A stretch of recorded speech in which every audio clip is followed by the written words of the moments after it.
right? I am, right? Aaliyah. Aaliyah. Yes. I say Aaliyah. It's Aaliyah. Like Muhammad Aaliyah. I got it. Her name means the highest, most exalted one, and she's definitely been living up to her name. Aaliyah's presence carried something intangible.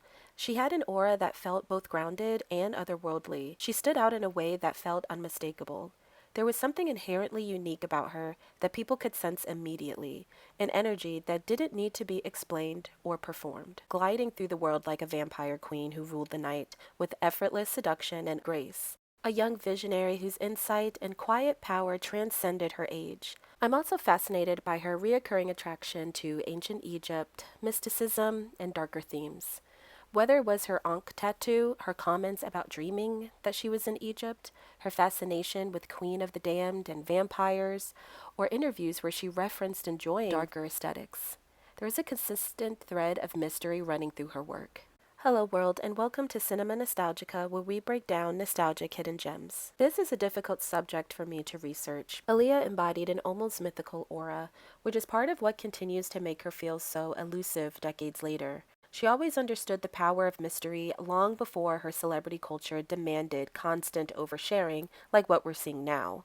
Whether this was because she was heavily media trained from such a young age, or because she instinctively knew how to protect herself, she mastered the art of keeping parts of herself hidden. That privacy ultimately became part of her overall aura. In an era that rewarded bigger personalities and louder performances, Aaliyah became iconic by doing the exact opposite. Even in her earliest interviews, you can just see it. Even as a young girl, she never felt pop or Disney-coded in a way many young stars of her era were. Instead, she carried a grounded, streetwise coolness that felt effortless and authentic, which is very hard to get away with if she was faking. No major label will sign her as a young artist, so her uncle, Barry Hankerson, created Blackground Records specifically for her in 1993, giving her a dedicated home from the very beginning. During her teenage years, she already possessed an unusual composure and confidence. There was a quiet self-assurance about her that made her seem older than her age. Timbaland has openly admitted that he fell in love with Aaliyah when they first met, but she was only 16, and he was in his early 20s. And it's also rumored that he married his wife, Monique, in part because she reminded him and looks like Aaliyah. First met Aaliyah. It's time for the world to hear this. I'm gonna give up a little secret. I was in love with her. I said, but I'm not, she's just a baby. I'm old. I said to myself, I'm just gonna be her brother. Oh man, I was fighting a big war. But I love Aaliyah. And we really never knew Aaliyah's exact age during her mid-teens, as she rarely discussed or disclosed it, and usually dodged the question. In a 1994 interview alongside R. Kelly, when directly asked how old she was, she playfully deflected and was like, that's a secret, and a woman doesn't disclose her age, keeping it under wraps with a cool and composed demeanor. And for the record, you are how old? That's a secret.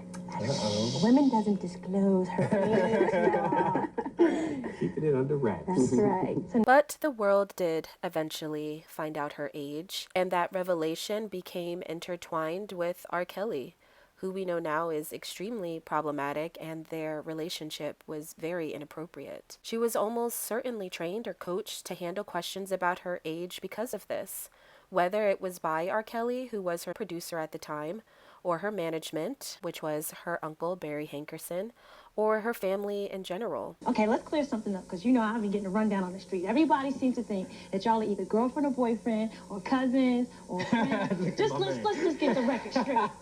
Better go get me a white Jeep.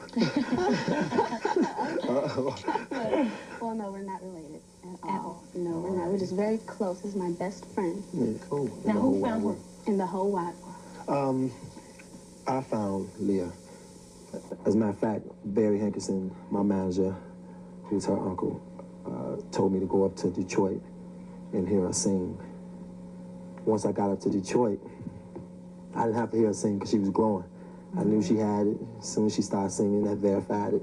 And from there, we became here, and everything was all good. But her evasiveness aligned perfectly with the ethos of her debut album entitled track Age Ain't Nothing But a Number, released in 1994 when she was 15. a project steeped heavily in R. Kelly's influence, and the song's lyrics and overall theme romanticized age gaps in a way that feels deeply inappropriate in hindsight, especially given the documented controversies surrounding her and R. Kelly's relationship, including a secret marriage in which her age was falsified on documents to appear as if she was 18. And there are so many controversial elements that we can discuss regarding R. Kelly and her relationship. This dynamic reminds me of the Pygmalion myth, the creator becoming obsessed with his own creation. There's an unsettling parallel between R. Kelly crafting Aaliyah's early image and then becoming possessive of the person he was helping shape professionally. But the most controversial element of their relationship that really sticks out to me is, did her parents know or did they not know? The parents claim that they never knew. Some people find that hard to believe, and at this point, all we want is the truth. It's impossible not to recognize her as a victim of manipulation and abuse.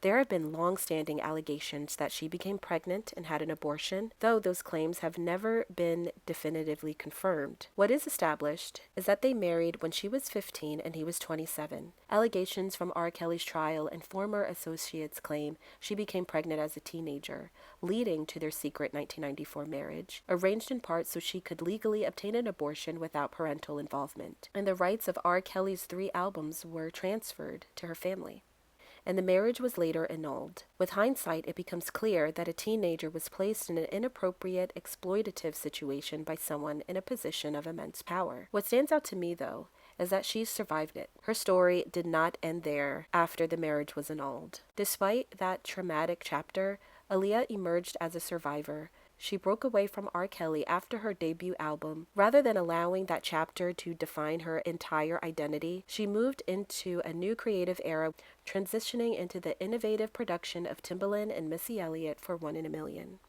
1 in a Million is my baby. It still is. It's just something about that song. When I first heard it, it just touched me in a place. And I can't explain really what it is, but just lyrically and everything, it just touched me. And when I hear it today, I still close my eyes and get into it. Timbaland and Missy Elliott, still largely unknown at the time, created the innovative futuristic sound that became her signature, with Derek Lee's styling, her groundbreaking music videos, and even her film roles all collaborated to her unique aesthetic. I'm constantly thinking about my life and the things that I want to achieve. I zone out a lot. Sometimes I can be in the middle of a conversation and then I'm like this. You know, I zone out and I can't really help it. But I'm always, I don't know, thinking about everything. Not even my life, but just even other people that are close to me. I think about my brother a lot and my family and their lives and what they're going through and how I can make them happy. You know, I'm also someone that likes to make everyone around me happy. So there's a lot going on in Aaliyah's head, for sure. In one interview, when asked to describe herself, she simply said, "I'm complex. Sometimes I don't even understand myself." How could you describe yourself? How do I describe me? Yeah. I'm a complex person. I like to say that I'm a bit mysterious. There are times when I really don't understand myself. I'm a fun girl. I like to laugh. There are times when I can be quite silly when I'm with my friends. But I'm simple person.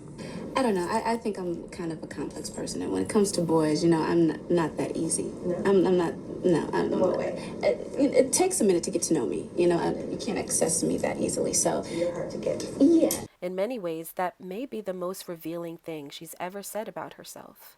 In the time, the 90s to the 2000s, MTV was in an era that captured so many of her interviews that felt genuinely candid and unscripted, rather than overly rehearsed or pre-planned. How I look at it. I mean, it's amazing to me when I think back and think about everything that I've done and how I started at such a young age. And but I feel very blessed. You know, I learned a lot. I've been doing this for 7 years now, so I totally feel like a veteran, even though I'm still very young. So it's really amazing, and I feel very, I'm happy, you know. I'm doing what I've always wanted to do. This is what I dreamed about doing when I was a little girl. I'm doing it, so very happy. It was effortless, yet clearly trained. A lot of what she said came across as authentic and spontaneous. Often within these interviews, you could see her natural nervous tics, like glancing down at her nails, using soft filler words like or and searching for words before answering them. moments that made her answers feel real rather than pre-planned. She struck that rare balance between being media savvy and open enough that never felt rehearsed, and that we were actually getting to know her and she was answering a lot of the questions truthfully. She wasn't delivering perfect, memorized responses like what we see today. She was a breath of fresh air. Not always perfect, not always knowing what to say, but being present and communicating her thoughts effectively.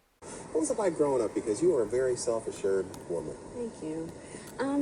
Growing up for me, everything was based on entertainment. Come from a family that's always been involved in this business, and I went to Catholic school, went to Performing Arts High School where I majored in dance, but took drama and music. So, but I was always grounded. My parents made sure I had everything that a child has. I went to parties, I went to my prom, I did all those sort of things. So they kept me real when I came home, and then I went into my fantasy world when I went out and traveled and did videos and all of that. I had a great childhood. Is it more than you thought it would be at this time? Is it exactly where you thought it would be at this time of your life? Another plane. You can think on that one. How old are you? Just made 21. Just made 21. Yes. Are you ahead of schedule? I've always been very mature. My parents have always told me that. And I mean, where I'm at in my career right now, I feel so blessed because everything that I've always wanted is happening to me. And I feel it's happening right on schedule. It's progressed since I first came out with Age Enough to Put a Number till now. And I just feel like I have so many places to go and so many things to enjoy. I'm just very happy, very blessed. Despite her enormous success, she never came across as someone obsessed with nightlife or celebrity culture. In interviews, she often described herself as a homebody, and Dame Dash later echoed this, saying she genuinely preferred staying in, watching movies, and spending time with close friends and family rather than constantly being out in the public. I really like to stay home. I've always been that way. I've always been a bit of a kind of reserved person. And I like the simple things in life, you know? So if I can just stay home and my friends come over, I go to their place and we just hang out and we laugh and we watch movies, I'm really content. And I kind of savor that. You know, you're out and you're running all the time, you're working, and that's wonderful and that's great, but the personal time is just as important. And when I have it, I like to just chill, you know? What do you do to relax? I love baths. Absolutely love baths. I like to just draw a nice warm bath with a lot of bubbles. Get a few sweets, maybe put them by the bath, put on really good music and chill. If I'm not going to take a bath to relax me, I'll just get a really good book. Right now I'm totally obsessed with Harry Potter. I love Harry Potter. I'm on the second book. And I'll either take a bath or read. You know, simple things. I enjoy simple things. Find some time to just do whatever you want to do. It depends on what mood I'm in because I like to do really fun things. Like I like to go to the arcades because, like I said, it's those moments where I really feel like I'm a kid again. That's an important thing to have when you're in this business. You know, it's a lot of glamour, it's a lot of work, and you can get lost. You know, so you owe it to yourself to have some reality. That preference aligns with the version of Aaliyah we repeatedly saw throughout her career, someone who embraced privacy rather than fame for fame's sake. Is it true that when you record your records, you make them turn off all the lights in the studio? Yeah, I have them dim the lights in the control room, and in the vocal booth, it's pitch black. I don't want anyone to see me when I'm singing. No, why is that? I'm shy, and I feel like if there are people in there watching me, it's like a show, and then I can't give my all, so I'm like, turn the lights off. Now, what about when you perform like here? You know, there's people there. Oh, I'm nervous. You know You're nervous, are you? I'm so nervous. I get so nervous before performance. And then once I'm out there and I feel the energy from the crowd, it makes it a lot easier. Yeah, well, good. I'm glad. Were you always nervous when you just started out? Were you always had sort of a stage fright thing? Definitely. You I did? still do. Before any and everything I do, I get butterflies. Major hawks, not butterflies, like birds. Oh yeah, well, you like showing off your bare midriff. Why is that? Do you have to diet and all that stuff? Yeah, I have to watch what I eat, because if I don't watch... I heard you like waffles. I love waffles, I like syrup, I like anything sweet, and if I don't watch it, it'll start showing up and around here. Do you like waffles and syrup together, or just like them separately? You like syrup and... Together. I'd like to have a phone conversation with Stevie Wonder. I'd like to have a good one-on-one with him, and I'd like to know how his mind works in the musical sense. Like, you know, how does How does he write? How does he come up with the music? What goes on in his mind? You know what I mean? Like, what's the process? How does he go about making the amazing and so unique music that he makes? Let's play a game. You go into a video store. Okay. It's a rainy night. Mm-hmm. You're going to rent some videos that are your favorites. Okay. Could be something that just came out. Could be something from a long time ago. Give me a couple of movies you're going to come out with. I'm probably going to come out with Silence of the Lambs. What? Silence of the Lambs? I know. I say it all the time. I'm in love with Anthony Hopkins and that movie. I'm obsessed with the books. I've read The Red Dragon, Silence of the Lambs, and I'm now reading Hannibal. I love it. It's a great movie, and he's amazing to watch. I'd also come out with Bram Stoker's Dracula. Listen to you. Dracula and Silence of the Lambs. Why Bram Stoker's Dracula? I'm obsessed with vampires. Since I was a little girl, I loved Lost Boys. Any vampire movie thought that I've probably seen it, and that was definitely one of my favorites. Why was Bram Stoker's Dracula one of your favorites? I love the way it was shot. There were a lot of moments in that movie that reminded me of videos, the fast motion. It was just beautifully done. Gary Oldman is amazing, another favorite actor of mine, and just like the movie in the whole. My brother and I loved it. Vampires, me too. I love them. Real. Do you believe me? Seriously? You know what? I'm gonna tell you a secret. I do too. I do. That's us. That's between us. Give me a love story you might write. A love story. I'm going to take it really far back. My mother's a movie buff. She loves old movies, and I saw a movie called The Enchanted Cottage. Okay. That I actually would like to see again, so I think I'm going to go rent that after this is over. Aaliyah frequently highlighted her favorite music videos in interviews, paying homage to rap and her own creative camp like Timbaland, Magoo, as well as artists like DMX, Jay-Z. She also said she really liked Jodeci, while also citing the greats like Whitney Houston, Janet, Lil' Kim. But almost always, she mentions Sade being her main creative and personal inspiration, saying that she loves her style, of course the music too. But we can all see that Aaliyah learned a lot from Sade, and they have so much in common. Miss Sade, how beautiful is she? I'm choosing her because I idolize her. I've always looked up to her. She and I have the same birthday, January 16th, so I feel like she's my soul sister. My favorite song of hers is It a Crime, which isn't on this album. But what I love about Sade is she stays true to her style, no matter what. She can leave us for 8 years and come back and still be absolutely mind-blowing. And you've got to respect her for that. She's an amazing artist, an amazing performer. She just gets on stage and she puts it down. She doesn't need a whole bunch of extras, a whole bunch of frills. She's just a beautiful woman who can perform her bomb, and I absolutely love her. She also embraced rock influences and said that 9 Inch Nails was specifically introduced to her by her brother, Rashad Houghton, and in a 1999 MTV countdown of her top videos, she ranked 9 Inch Nails' song Closer at number 10 and Soundgarden's Black Hole Sun at number 8. I want to switch things up and get into some alternative rock. And I am a fan of this music. I don't know if a lot of people know that, but my brother turned me on to this kind of music and also to this incredible, incredible group. And another reason I like 9 Inch Nails is because their production, I think it's a little similar to some of my work, some of Timbaland's beats, that electronic kind of thing that Trent Reznor does. And that's why I chose Closer, coming in at number 10. Check it out. See if you agree. Ready? What's up? You're watching MCM and you're checking out Aaliyah's favorite videos. And up next, we're going to check out one of my favorite groups, 9 Inch Nails. We're in this together. It was the first single off of their last album. And the whole video is black and white. I love black and white videos. And I just love Trent Reznor and 9 Inch Nails. So that's why I chose this one. So check out 9 Inch Nails. We're in this together. Marilyn Manson. Which one? Sweet Dreams? Sweet Dreams. What's up, guys? Your girl Aaliyah here, and now we're going to check out Marilyn Manson, Sweet Dreams. This video actually disturbed me at first when I first saw it. You know, I loved the original by the Eurythmics, and Marilyn's version was very different. But the more I watched it, the more I fell in love with it, and I like him. I like the fact that he takes it there. He goes there and he doesn't care. So I had to choose one of his videos, and this was the one. So here it is, Sweet Dreams by Marilyn Manson, right here on MCM. From Korn. Which Make one? Me Bad. Make Me Bad, okay. Ready? What's up, guys? Girl Aaliyah here, and now we're going to check out Korn with Make Me Bad. And I chose this video because I just love this song. I would like to do that again because I messed up. Damn. What's up, guys? It's your girl Aaliyah here, and now we're going to check out Korn, Make Me Bad. And I chose this video because I like the concept. There are a lot of actors and actresses in this video, if you take a peek. And the song is just dope. The melody is ill, and I'm a Korn fan. So, also, getting late. Okay, one more time. You want to make a break? No, I can. Because get it right. you're making it very fast, so if you want to break. I'll get it. What's up, guys? Your girl Aaliyah here, and now we're going to check out Korn with Make Me Bad. And I chose this video because I think it's a really ill concept. There are a couple of actors and actresses in this video, if you take a peek. And the song is just dope. The melody is ill. I'm a Korn fan. Jonathan Davis actually does the music for Queen of the Damned, the film that I just finished. So, it's Korn. It's all about Korn, guys. So check it out. Make Me Bad.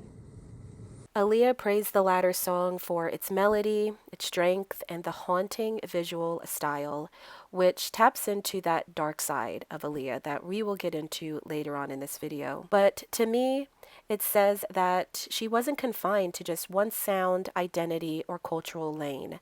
That kind of listening habit suggests someone who is emotionally perceptive, drawn to feeling, atmosphere, and energy, rather than labels or expectations. It points to someone being observant, reflective, and being open-minded. Aaliyah didn't just approach life in a narrow or fixed way, but instead absorbed influences from everywhere, without needing to over-define herself. Dame Dash and Jay-Z were both captivated by her as well. The two men openly competed for her attention at one point, throwing in their bids, as Dame Dash later described it. Many close to the situation believe that both men's feelings ran deep for her, and it's easy to understand why. I don't think all these powerful men fell in love with Aaliyah just by accident. I mean, just look at the way she carried herself. There was a light inside of her, a quiet magnetism that made you want to know more. She spoke so softly, you found yourself longing to just hear her scream and to just get to know her well. It seems like when she got snippy, she balanced it with a cool joke.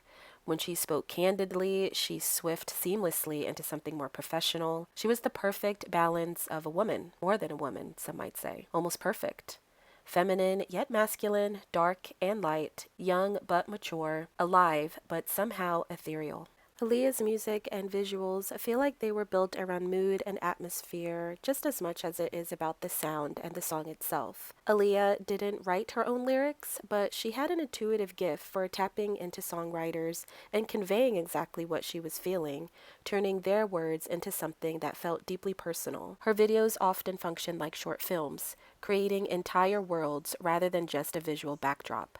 Her music videos and films were cinematic experiences that invoked a distinct mood, vibe, and feeling. In the music video 4-Page Letter, for example, it was directed by her brother Rashad, and the aesthetic of the visuals leans into a surreal, post-apocalyptic, edgy world, drawing comparisons to the Mad Max style imagery. And one can say that the genre is like Zion in the Matrix, that she was supposed to star in. Her choreographer Fatima Robinson infused cultural depth through belly dancing and capoeira-inspired movements. Its rhythmic edge and global influences point to a creative team that was constantly blending cultures to expand her visual language. Across her work, there's a consistent sense that everything around her was carefully curated to build a cohesive universe. Between the choreography, styling, her hair, they all played major roles in shaping her identity.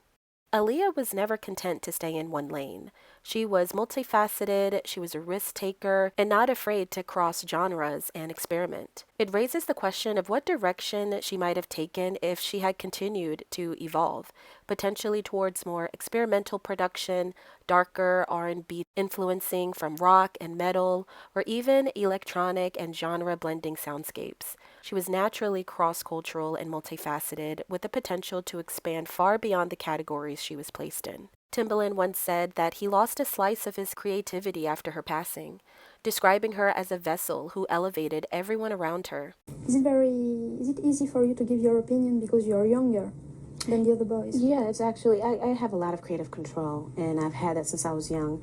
Being that I'm signed to my uncle's label, he lets me be very creative and be very free. I'm very blessed to have that. As far as my videos and everything's concerned, I have the final say, which is cool. Mm-hmm. Rather than simply being shaped by her team, she often elevated them, pushing everyone around her to match her standard. Her presence carried a strong creative direction, and because her label and team were closely built around her vision, she maintained a level of influence over her output that allowed her to move between roles of being an artist, muse, and creative force.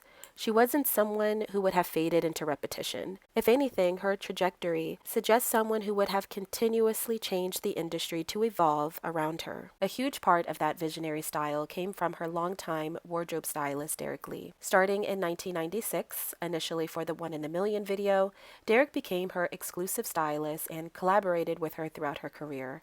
Coming from New York's Lower East Side, his work is genius. And together they created looks that balanced masculinity and femininity that felt completely ahead of their time. Rather than simply dressing her in whatever was popular, he understood how to build a visual identity around her natural essence. The result was a style language that fashion continues to reference over 20 years later. Aaliyah started working with Derek Lee in 1996. As he was heading back from Los Angeles to New York after styling the group Color Me Bad for a shoot, Derek was asked to pull some looks for Aaliyah's One in a Million video before he flew back to New York from LA. Aaliyah liked what he pulled, so once he landed in New York, he got a call asking if he could immediately fly back to style the entire One in a Million video. He had to bring completely new pieces and only had a few hours to retrieve them. So he had the brilliant idea to head to sex shops on Christopher Street in New York's West Village, the only clothing stores that were open that late at night. Lee says he didn't have any direction or a video treatment to reference, but he nailed it. All black monochromatic sets, sleek crop tops, leather pants, and pointed stilettos reinforced her dark aesthetic while evoking mystery and power. Her style was an extension of this mystic, untouchable, effortless edge, futuristic minimalism, and dark elegance. Her fashion choices amplified the sense of detachment and otherworldliness that defined her screen presence and personal vibe. She mastered the art of being approachable and enigmatic, mixing streetwear with high fashion touches in ways that felt instinctive rather than performative. Derek Lee often said that she wanted to look like a star, but she also wanted to look relatable. So all of her pieces were purposely meant to look attainable. And this style just mirrors her music and her film roles, always wanting to be down to earth, but yet we all knew that she was bigger than the program. My favorite outfit would be, I love black, so I have this really cute black tank top that's got rips in it across the chest. So I'm covered, but it's still a little sexy, so you show a little bit of skin, and it's cut on the stomach as well. And my nice low riding hip hugger jeans, Bettina Liano jeans, my big black chunky belt, and stiletto Sergio Rossi boots, pointed, black, simple.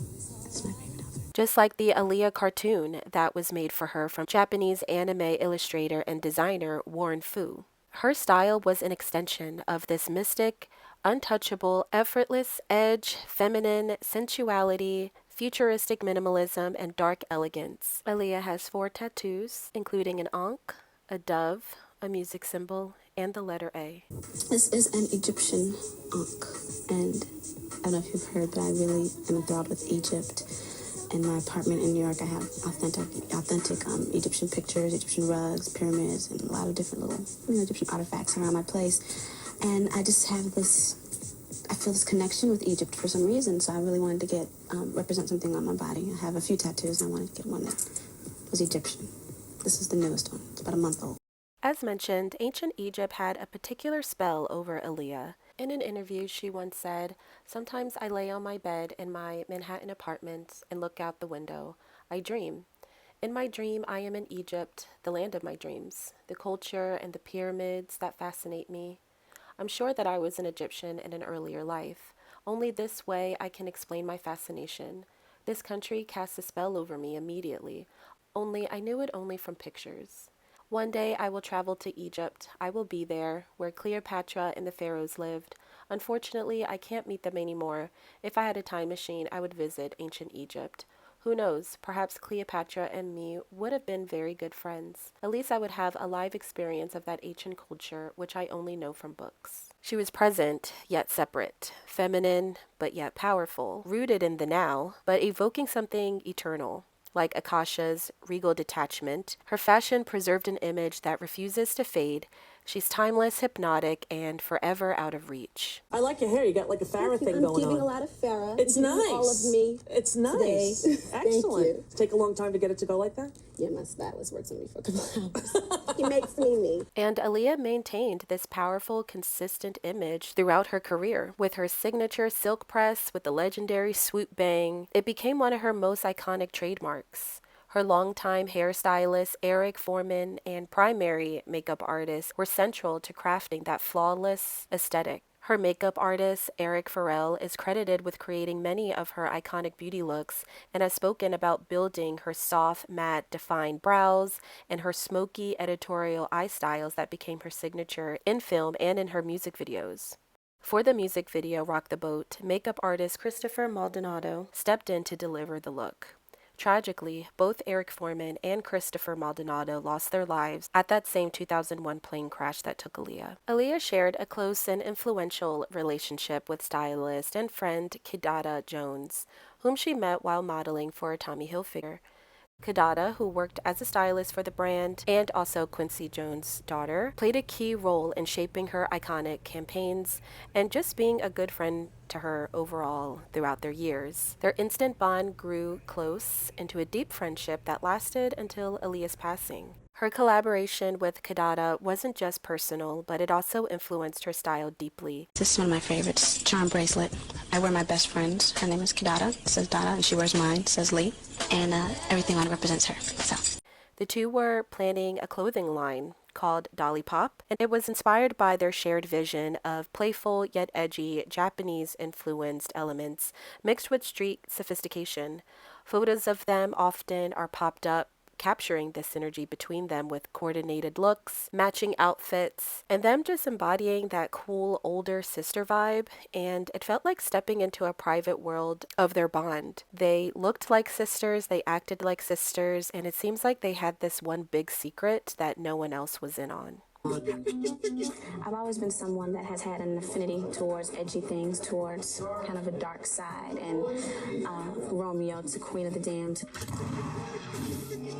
The Matrix, they all kind of represent that for me. It's very edgy, it's unique, and it's a little bit dark, and I like that in my music as well. So I felt, in taking a step into another genre, that I wanted to do something that people could understand and flow with me, and they know me that way in music, so I felt this was the best way to do it in film as well. Okay, so you're well-rounded. Yeah, definitely. Are we going to become an actress one day, maybe? I want to. I did school plays and I was just like everybody else. And so I want to get into that when I get older.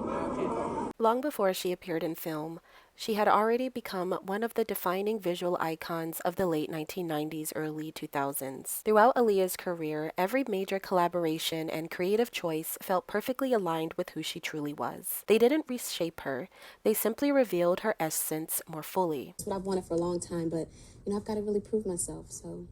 You were given a lot of scripts before this one, though, and you always turned them down. Yeah, I didn't feel I was ready. Acting is something I've done since I was little, but I wanted to establish myself in music first. So I wanted to prepare myself again and wait for the right vehicle, the right part, and Romeo, that was it. And yeah, I'm so happy for you. Congratulations. Thank you so much. Because her career was cut tragically short, Aaliyah's films feel carefully curated, almost deliberately preserved. There are no bad roles, no decline, and no overexposure. She exists in a permanent state of becoming. A young artist captured mid-evolution, preserved like an ancient artifact from one of the civilizations that fascinated her. This is the darker, mystic side of Aaliyah, and the haunting themes of death and immortality surrounding her create a presence that lingers far beyond her time. She always felt slightly out of reach, both personal and on screen, and she never gave everything away. In Romeo Must Die, released in 2000, she played Trish O'Day, the daughter of a powerful businessman caught in between rival families with escalating violence, a role that perfectly suited her aura. Even within the action-driven story, she remains grounded, calm, and magnetic, proving that her greatest strength was never commanding attention. She always just held it perfectly. And it's almost like Aaliyah was playing herself in this role. It seemed like this movie fit her perfectly, blending together her edgy street cred with the baby girl charm and musical talents into a role that felt tailor-made, complete with her hit Try Again on the soundtrack. She balanced long days on set with studio sessions while also promoting projects and performing her own stunts that she loves to talk about and she was so proud to do for the film. So did Jet Li, like, teach you some moves? I know in the one scene he was, y'all were kind of fighting together. That was hot. Yes. So He made sure I was graceful, I looked good, my legs were straight, so he gave me pointers. But I worked with his fight choreographer for a month because it's on me, my stunt double. It's me flipping around. So, worked hard on that one. That was a lot of fun. And this is where her films, especially the titles of the films, becomes difficult to discuss without acknowledging the reality that surrounds her life. Romeo Must Die, the entire film revolves around death.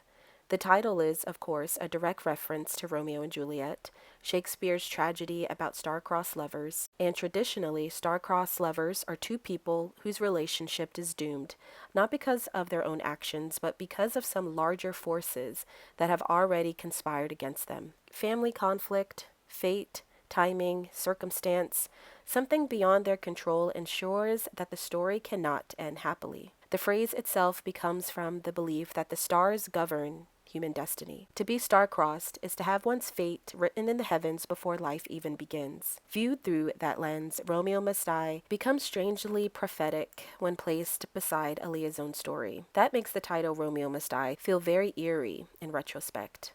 What was originally a reference to Shakespeare's doom romance now sits beside the story of a young woman whose own life became defined by a future left unrealized. And then there's the second film, Queen of the Damned. Aaliyah is said to love ancient Egyptian history, a civilization obsessed with the afterlife and eternal preservation. She was openly drawn to vampire mythology long before she was even cast as Akasha. This wasn't a random role.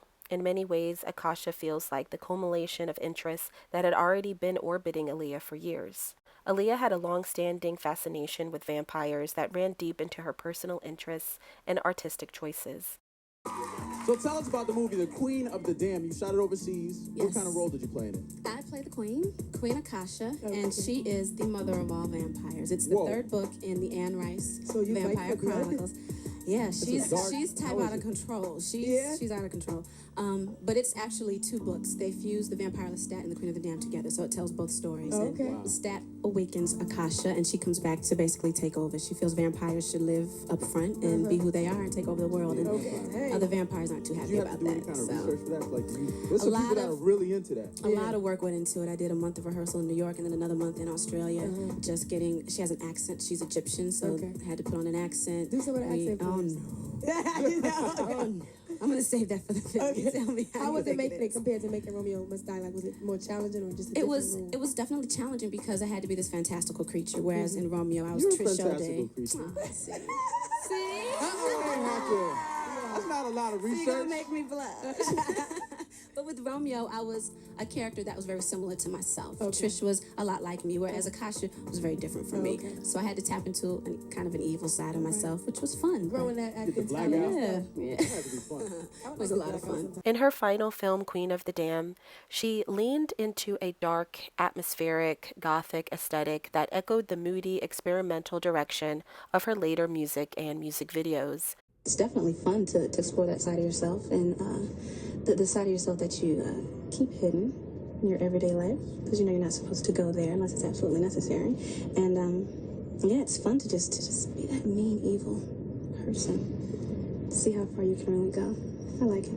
She openly expressed her love for the genre in interviews, citing The Lost Boys as one of her favorite films from a young age and stating that she was always intrigued by vampires and she felt she was a little bit of a vampire herself. This passion aligned perfectly with her desire to play the powerful ancient vampire Queen Akasha in Queen of the Damned, a role she actively fought for, drawn to the character's Egyptian roots and the mystic night-dwelling lore that mirrored her own identity. Her performance as the seductive yet ruthless mother of all vampires remains one of the most memorable portrayals in modern vampire cinema, cementing her connection to the genre even beyond her lifetime. In Queen of the Damned, that distance evolves into something more extreme. As Akasha, Aaliyah isn't merely separated from humanity, she's above it. Literally and spiritually, she enters scenes like a vision rather than a person.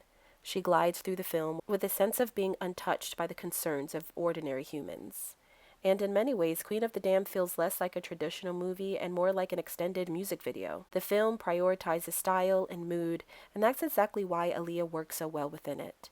She doesn't need lengthy dialogue to dominate the screen. She communicates through the image. The Queen is a ruler, someone elevated above ordinary people. The damned, meanwhile, are figures being cursed and doomed.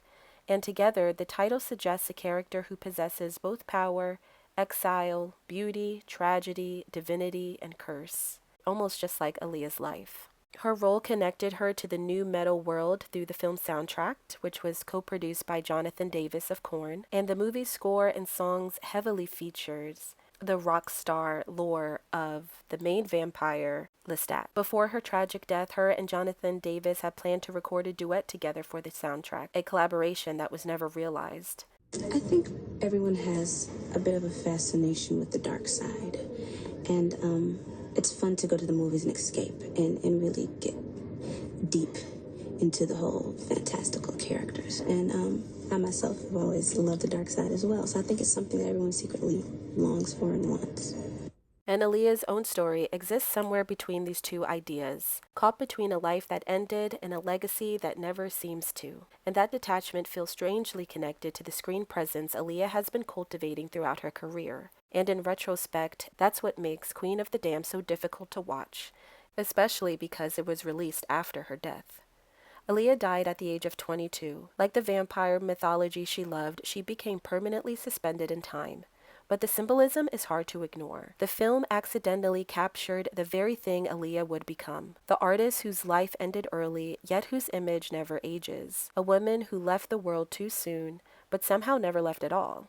Forever 22. Forever beautiful, forever on the verge of what might have been. While filming Queen of the Damned in Australia, she was also known to spend her days on set and her nights in the recording studio, and she later admitted that the schedule was exhausting, though she remained deeply committed to both crafts. During her final years of life, she was essentially doing 2 full-time careers at once. She wasn't just a singer releasing an album, she also was building a film career, recording music for soundtracks, and finishing what would become her self-titled album. It's not easy. I'm not going to say it's all fun and games, but when you love something from the depths of your soul, you truly do enjoy every aspect of that life. And there are mornings when I'm tired and I don't want to get up and, deal with some of the things you have to deal with in the industry, working all day long. But then, just like today, and being with you and doing things that we've done, I had a lot of fun. So when you really do love something from your heart, you really do enjoy it. And I really love my life. I have good friends, good family. I wake up every day and I work doing something I love. So there's nothing better than that. I truly am happy. I cannot complain at all. That would totally be ungrateful. I'm someone who loves to give my all. When it comes to my work, I'm giving my all. Anything that is for my career, I'm going to give myself. You know what I mean? But that's also important because you do want your fan to feel like they know you, that not only do they just like your music and like you as a star, but almost like you're their buddy. Looking at it collectively, it feels like she wasn't placed in these random opportunities and these random roles, but more like each collaboration, whether the label, producer, or film, was orbiting an already fully formed artistic identity.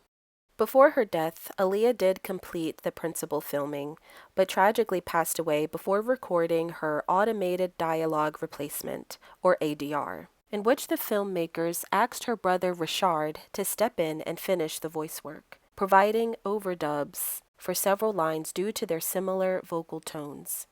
The director of the film, Michael Reimer, noted that Rashad's contributions recorded in a whisper-like quality that enhanced the subtle processing, which helped preserve the clarity and essence of Aaliyah's performance in the final film. You were asked to redub your sister's dialogue for this movie, is that right? Yes. How did that work?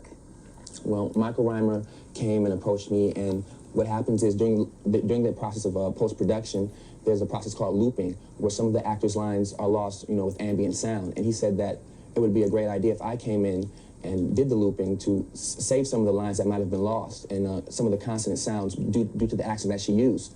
And I thought it was, at first unusual, but Michael assured me that he'd walk me through it, and he stood right by me. And it was actually a very therapeutic process for me to be in there and do the looping, and it really turned out really well. And because Akasha, the role of Akasha is an otherworldly character, the voice, it really worked, and I really feel proud and honored to have been a part of the legacy. So your masculine voice was able to replace hers? It doesn't actually replace, it's actually mixed in through the sound engineers, and I actually used a tone that was very soft, and he told me how to use my voice, and if you listen to it, it's mixed in on different levels, but it worked very well for the film. This collaboration added a poignant, deeply personal layer to her final on-screen legacy. Heard that you have been confirmed for Matrix 2 and the Matrix 3. Yes. Oh my God, congratulations. Thank you. How far? Hey, they ready for that. How far along is that project? They started filming in March. I go in the end of May to do a couple of weeks in Oakland, and then I don't go to Australia till next year, till January. That's some big pimping stuff, yo. That's like, yeah, I'm doing Matrix 2 and 3. Okay. I'm Star Wars. I'm like, good. you know. But I'm going to just go home and get in the bed and call my friends and watch and TV. chill. Wow. Thank you very Life of much. Alex. I'm very That is excited amazing. about So it. describe your role in the movie Matrix.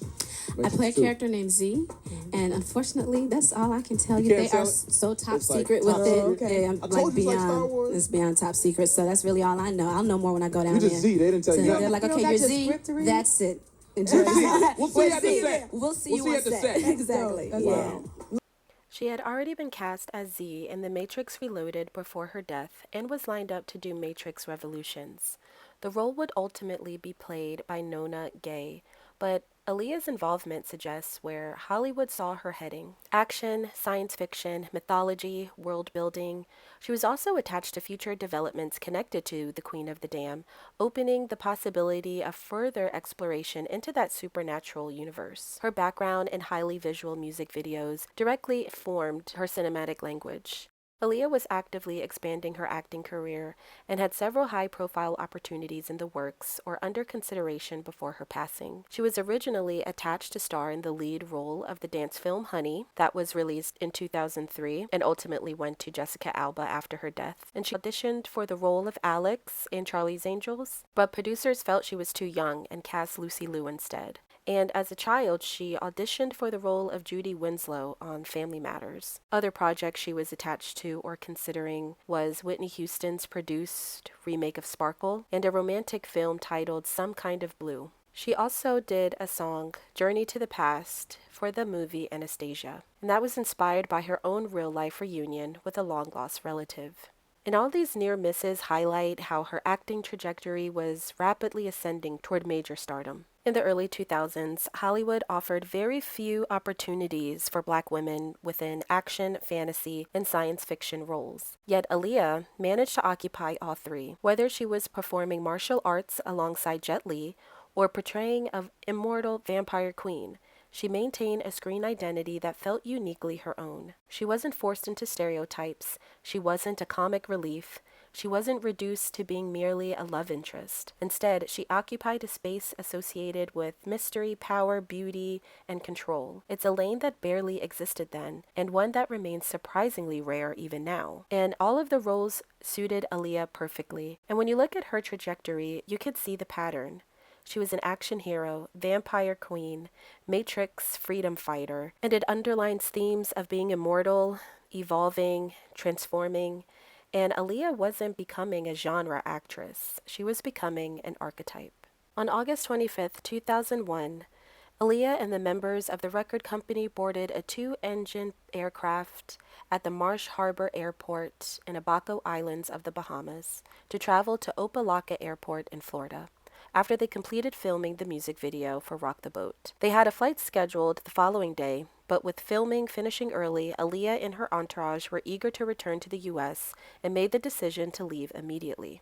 There are many controversies about whether Aaliyah wanted to be on that plane, whether she was placed on that plane knowing what would happen. Dame Dash is also reported saying that she felt uneasy about the plane and he encouraged her not to get on it. Others say that she was given sleeping pills and then carried to the plane. Either way, 22-year-old Aaliyah died in the plane crash, along with 8 other people. These 8 others included Luis Morales, who was the pilot, her hairstylist Eric Foreman, Anthony Dodd, security guard Scott Gallen, family friend Keith Wallace, makeup artist Christopher Maldonado, and Blackground Records employees Douglas Kratz and Gina Smith. I remember exactly where I was when the news broke about Aaliyah, and I just remember not understanding and just hoping that it was a lie and that they would find her alive within the wreckage, or she would be off in the woods somewhere getting shelter. Her interests with vampires and ancient Egypt weren't isolated. They orbited the same core questions. What does it mean to exist beyond the body? How does the soul evolve? And going back to her close relationship with Kidada Jones, it deepened this worldview. Kidada introduced Aaliyah and others like Dame Dash to Gary Zuke's book, The Seed of the Soul, a book centered on spiritual elevation, intention, the elevation of the soul, and life beyond the physical. Dame Dash later recalled that magic day during a Vibe photo shoot where this connection happened. Kidada shared the book, and the group went out and bought copies and read it. And their perspectives has shifted, conversations changed, and it was a moment of collective awakening documented within that photo shoot. Online spaces have long explored these threads.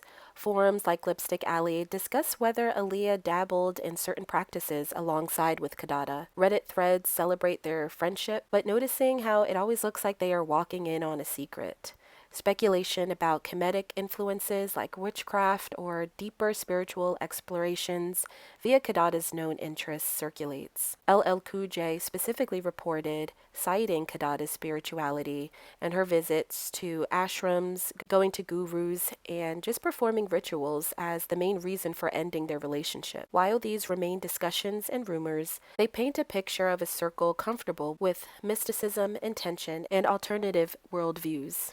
And this is a good moment to segue into the theories and conspiracies surrounding Aaliyah's death, beginning with the Kidada theory. Quick side note on Kidada Jones, I began noticing a strong thread of New Age spirituality running throughout her worldview. As mentioned, she's spoken about being influenced by the book The Seed of the Soul. Kidada created a book called The School of Awake, which presents teachings around awakening, self-discovery, energy, and personal transformation for children. From my perspective, however, the language immediately stood out to me as I spent a lot of time researching many modern spiritual movements and groups that eventually drift into cult-like territory. Now, I'm not saying her school is a cult, but I personally find the terminology and messaging familiar in an unsettling way. Words and phrases centered around awakening, higher consciousness, transformation, and possessing hidden truths often appear in New Age spaces that can blur the line between self-help that can be problematic. To me, it's an example of how mainstream New Age philosophy has continued into evolving into personal brands and communities today. And whether intentional or not, I find that ecosystem worth approaching with skepticism rather than blind acceptance, especially when it comes to indoctrinating children. And knowing that Aaliyah was so attached and had such a close bond with Kidada makes me wonder what they were really talking about behind closed doors, or if there were any rituals or practices that they did together, or what other influences Kidada may have had on Aaliyah. Going a little deeper on Kidada, specifically with her relationship with Tupac Shakur, they are known to share a passionate and intense relationship in the final months of his life. Kidada has described Tupac as being the love of her life, and were said to be engaged and made plans to marry. Some observers have viewed Kidada with suspicion due to her proximity to Tupac on the night of his murder. She was in the Las Vegas hotel room with him when he was shot on September 7th, 1996, and remained by his side at the hospital until he passed away 6 days later. One quick little tangent is regarding Erykah Badu and what she once allegedly said about Kidada. Erykah has long embraced New Age and spiritual practices, but despite her reputation for being deeply spiritual, according to some on the internet, Erykah allegedly said that there was only one person she feared, which was Kidada Jones. The unexpected admission adds another layer to Badu's mystique, because if the woman who seems to fear nothing has a fear of her own, why is it Kidada? Which leads to the question that lingers, whether directly asked or quietly implied. Did Kidada Jones, with or without Aaliyah, practice certain rituals or dabble in the spiritual realm that could have somehow influenced Aaliyah's sudden death? Typically, those who subscribe to common New Age philosophies believe in concepts like what goes around comes around, or whatever energy you put out into the universe comes back to you threefold. Could something like that have been at play here? And, might I add, there is no credible evidence for this, and along with the other theories I'm going to present, all of them being unfounded conspiracy theories fueled by internet speculation. Next is the Hype Williams theory. According to this theory, Hype Williams changed the Rock the Boat video shoot to the Bahamas at the last minute when it wasn't necessary at all. They were already filming everything else in Miami, and the beach scenes could have easily stayed there. So why move the whole production to the islands? Dame Dash has said that Hype Williams has a reputation for dragging out video shoots longer than necessary and adding extra fees that push projects over budget. Aaliyah also had a frightening experience earlier in this shoot when she nearly drowned while filming in the water. Dame Dash also has stated that Lenny Kravitz offered Aaliyah a private jet to return from the Bahamas, but Hype Williams allegedly took that jet for himself, instead leaving Aaliyah with her entourage on a smaller, overloaded plane. Some versions go further and claim that Williams deliberately chose or allowed the unsafe plane, knowing it was overloaded, and it's part of some larger industry plot. But this has been debunked, as Lenny's plane was offered and showed up after the crash to help the remaining crew leave and return home back to the States. Next is the Jay-Z and Beyoncé theory. This theory suggests that Jay-Z was romantically interested and in love with Aaliyah, but she rejected his advances, and according to the theory, he wasn't accustomed to hearing the word no. From there, the theory becomes a combination of an alleged revenge plot against Aaliyah and a supposed alliance between Jay-Z and Beyoncé, with Hype Williams allegedly playing a role in the scheme. The theory further points to Jay-Z's alleged connections and alignment with Sean P. Diddy Combs, and asks a disturbing question. If the conspiracy theories surrounding Diddy claim that he could arrange for people like Kim Porter, Biggie, or Tupac to be removed when they become inconvenient, then why would Aaliyah be any different? In this version of the story, the larger industry alliance sought to eliminate a rising star who stood in the way, clearing the path for Beyoncé to occupy the space Aaliyah had been rapidly moving into. Then there is the theory that Aaliyah's own family may have known more than they let on. One detail is true, and it's one that conspiracy theorists point out, and it's the fact that neither of her parents or brother was with her in the Bahamas for the shoot. Her family was extremely involved in her career and frequently traveled with her, so their absence has been viewed as suspicious. The theory becomes even darker when you look at the complicated history surrounding her family and background records.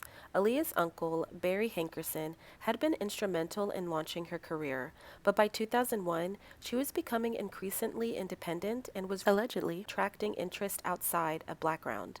Conspiracy theorists argue that if Aaliyah had left the label, her uncle could have stood to lose a significant amount of money from the career he helped build. They point to the alleged $90 million life insurance policy taken out shortly before the Bahamas shoot and question whether the timing could have been more than just coincidence. When Aaliyah died, I was with Barry. When Aaliyah died for a wrongful death, he got paid $90 million for her death. Am I supposed to say that on TV? Sue me. I ain't got nothing. So I was with him on the negotiations. Black Ground Records. He's married to Gladys Knight. Wow. So he had Timberland, Genuine, Missy Elliott, and Aaliyah is his niece, you know. Oh, wow.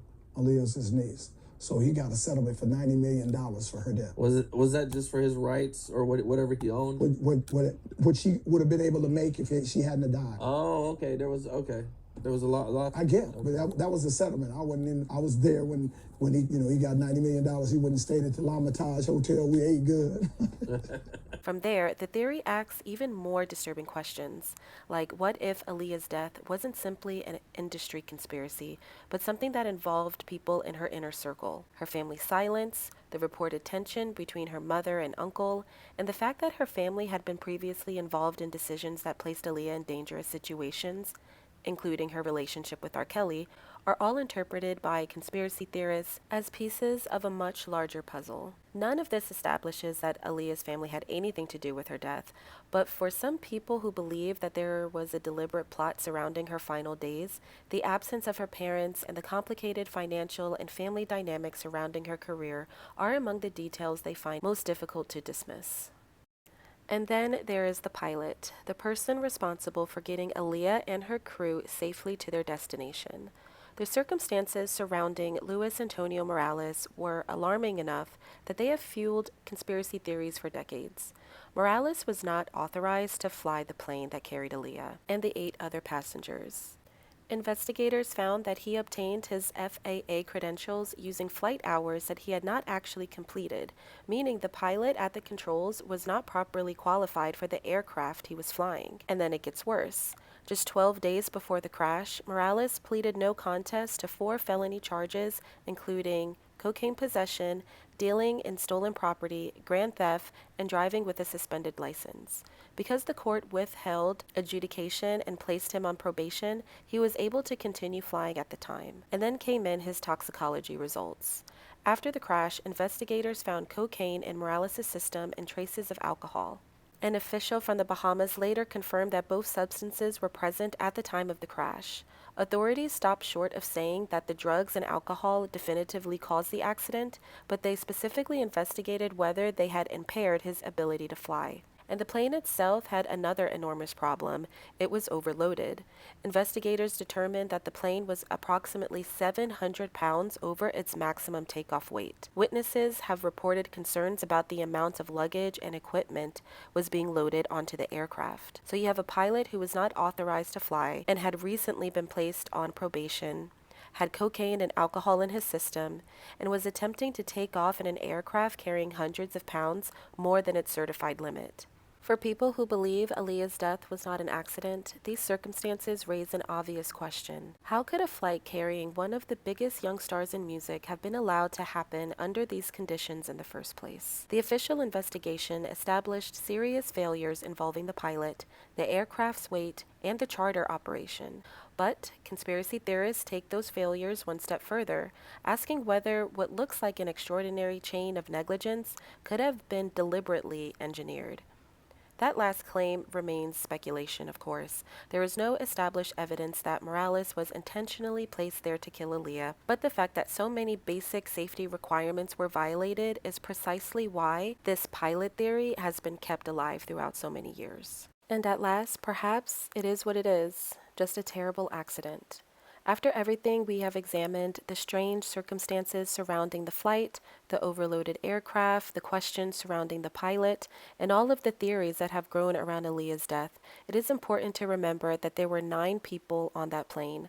Aaliyah was not the only life lost that day. The pilot, along with 7 other people who were simply just doing their jobs and trying to get home. There are serious and legitimate questions about Morales' qualifications and the circumstances surrounding the flight, and those facts deserve to be examined. But examining those facts does not mean we have to reduce him to a villain. Whatever mistakes he may have made, Morales was also a human being whose life ended that day, and we may never know exactly what went through his mind or what happened during those final moments. So after all the theories, questions, and unanswered mysteries, perhaps the most honest conclusion is also the most simple. It was a tragedy. 9 people boarded that plane and never came home. So rest in peace to Aaliyah and everyone who lost their life on that flight. May they all be remembered as more than just the circumstances of their death. Seeing behind-the-scenes footage of them working together is absolutely heartbreaking. Choreographer Fatima Robinson and stylist Derek Lee were with the team in the Bahamas, but did not board that fatal flight. Fatima has spoken movingly about the final moments and the deep bond the crew shared, and as a fan, it is still very difficult to watch Rock the Boat, knowing the loss that followed so soon after. After Aaliyah's death, styling celebrities just didn't feel the same for Derek Lee, and he decided to focus on commercial styling because it was lucrative and easy. It doesn't seem like anyone was able to really shake off the effects of Aaliyah's sudden death. But in a way, Aaliyah almost became immortal because her story didn't end when her life did. She passed away on August 25, 2001, and her funeral was held just 6 days later on August 31st, but her presence never truly disappeared. New music, new videos, films, and creative projects continued to be released after her death, creating the feeling that she was still here, still evolving alongside the culture. Even More Than a Woman was released as a single in November 2001, months after she had passed. There's something haunting about that timeline. as if her artistry kept moving forward while time itself stood still. Rather than fading away, she became suspended in pop culture, existing in a space where her legacy could continue to grow long after her physical absence. Aaliyah's music continued to thrive long after her passing, creating an almost immortal presence. Rock the Boat was released as a single in January 2002 and spent 25 weeks on the charts. Queen of the Damned hit theaters February 2002, and that was followed by singles I Care For You and the compilation album of the same name. Further releases included Ultimate Aaliyah in 2005, among other projects including Drake's Enough Said in 2012, the animated Aaliyah album commercial in 2021, and also in 2021, Blackground 2.0 also released the single Poison featuring The Weeknd. After Aaliyah's passing, her music and film projects continued to be released over the following years, extending her presence in pop culture well beyond her lifetime. But that didn't come easily. After Aaliyah's death in 2001, much of her music remained unavailable on streaming services for nearly 2 decades. Her uncle, Barry Hankerson, and Blackground Records controlled the majority of Aaliyah's master recordings. In 2021, Blackground Records 2.0 announced a deal with Empire to finally bring albums like One in a Million and Aaliyah to Spotify, Apple Music, and other streaming platforms. But Aaliyah's family and estate, represented by her mother Diane and brother Rashad, strongly opposed the rollout. The estate accused Blackground of withholding her music, failing to properly account for royalties, and attempting to release her work without sufficient transparency, or the estate's involvement. Hankerson disputed this characterization, saying that he communicated with the estate and that the royalty payment had been made. Essentially, the feud wasn't about whether fans should hear Aaliyah's music, it was about who had the authority to decide how, when, and under what financial terms her music was released. That tension is what made the long-awaited 2021 streaming rollout so controversial. Her death has long felt strange and unresolved to fans. The family and her label faced criticism when the label reportedly reneged on a verbal agreement to cover the $68,000 funeral expenses. Ultimately, singer Maxwell allegedly quietly paid the full bill out of his own pocket. Dame Dash frequently speaks about her with a sense of ownership, almost positioning himself as her primary protector and voice, in contrast to the family's silence. And with Dame Dash being this role, sometimes I have to wonder, why didn't he pay for the funeral? This was when he had money with Rockefeller Records. So all of these different things about her funeral, her death, her family's silence, why her family didn't pay, why the record didn't pay, why her millionaire boyfriend didn't pay, it's all just wrapped up in online conspiracy, and I don't know if we will ever know the truth. And this just leaves lingering questions. Would she still be with Dame today? Had she lived, would she have stepped away from the spotlight like we've seen with many artists that were popular in this time, like Maya and Anne-Marie or Ashanti? Or would the pressures of fame have her pulled to more turbulent paths, like what we see with Britney Spears? Her story remains unfinished, adding to the powerful aura that continues to surround her. The Houghton family has remained notably private and quiet in the decades since. No authorized biography or major biop has emerged, despite the fans wanting a Selena-style movie as a tribute. Her brother Rashad and mother Diane are still alive, yet they have chosen to keep so many details shielded, preserving Aaliyah's enduring mystery and enigmatic status. The family hasn't released any books about Aaliyah or her life. All we have is a book from a noted journalist. And there's so many questions that we have of Aaliyah that we don't know will ever be answered. One thing that continuously comes up in my research on Aaliyah is the tension between destiny and grooming. Was she naturally intuitive and uniquely gifted, or was she carefully shaped at a very young age into the role she would eventually occupy? Sometimes it feels like both can be true at the same time. Aaliyah carried a profound, almost predestined aura, as if her entire career was chosen on a spiritual level. When I look at this little girl and her energy, I feel as though she intuitively understood where the course of her life was going. Okay, having said that, I started to focus on her energy, and I realized from very early on, 5, 6, or 7, it's a pattern that I see with a lot of these celebrities, but I am feeling like this was her life. So when you look at Aaliyah on camera and you listen to her say that she wanted to be a singer, be an actress, be out there in the limelight, I'm going to step it back, because what she was showing me is, yes, while she was in her physical body, that's what she wanted, but she's done so much more on the other side, and that's how she makes me feel. It is what she wanted, but it's also interesting because she didn't remember not wanting it, and the thought was placed in her head. So she's showing me that she was basically born into a servitude of sorts and to follow a career path that was chosen for her long before she was born. She was brought into this world to do this. It isn't a karmic thing, like she's such a good singer or actress that she has to do this. It was, she's next in line and this is what needs to happen. So in her family, this was expected of her. She specifically is showing me that when she was little, she knew her life was going that way, but she didn't know why her life was going that way. Is this what you want, or have you been conditioned to want this? Very, very strong.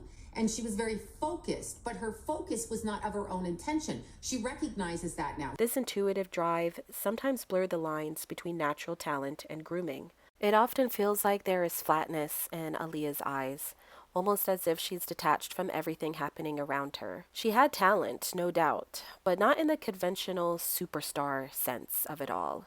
Not saying that she didn't have extreme talents, but her gift was something more difficult to define.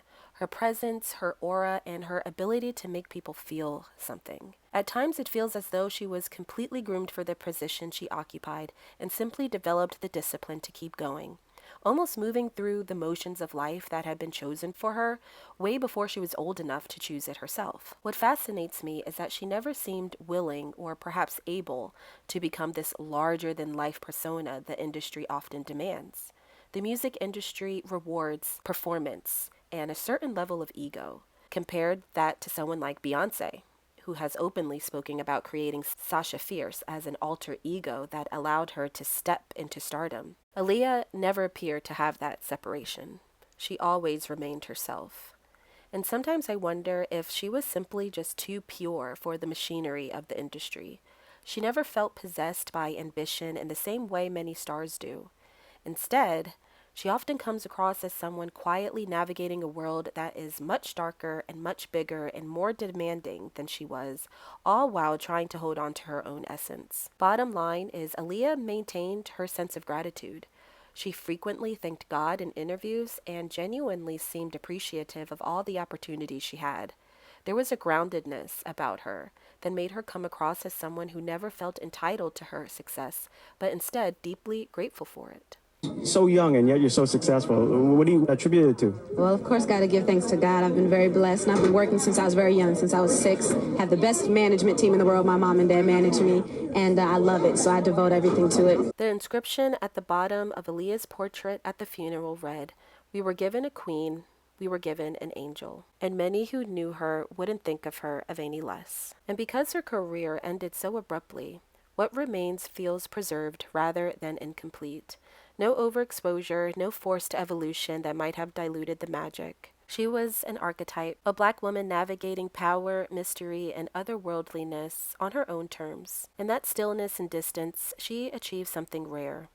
Immortality through image, suspended between worlds. Her legacy isn't just an R&B princess or promising actress. It is the eternal becoming, a soul captured mid-journey, preserved in a myth, and it feels like she is forever out of reach. Her time here feels short in retrospect, like a part of a larger design, transcended in art. Did Aaliyah predict her own demise? In an interview, Aaliyah once recounted a dream. "It's dark in my favorite dream. Someone is after me. Don't know why. I got fear. Then suddenly I lift off. I fly away, far away. How do I feel now? It is like swimming in the air, free and without any weight. No one can reach me. No one can touch me. It is a wonderful feeling. Otherwise, I am alarmed by this dream somehow. What does it mean? That I want to escape from real life sometimes? But from what? From success or the pressure of show business? No, I enjoy every second of my fame. If I could rewind my life to the start, I wouldn't change a thing, honestly." In the end, it's all worth it because it really makes me happy. And I wouldn't trade it for anything else in the world. Love you. I've got good friends, I've got a beautiful family, and I've got a career. I am truly blessed. And I thank God for his blessings every single chance I get. It's been fun. Gotta go. It's over now. Shut it down. So thank you all so much for watching this video, especially if you made it to the end. Please consider subscribing and liking the video, and I'll see you in the next one.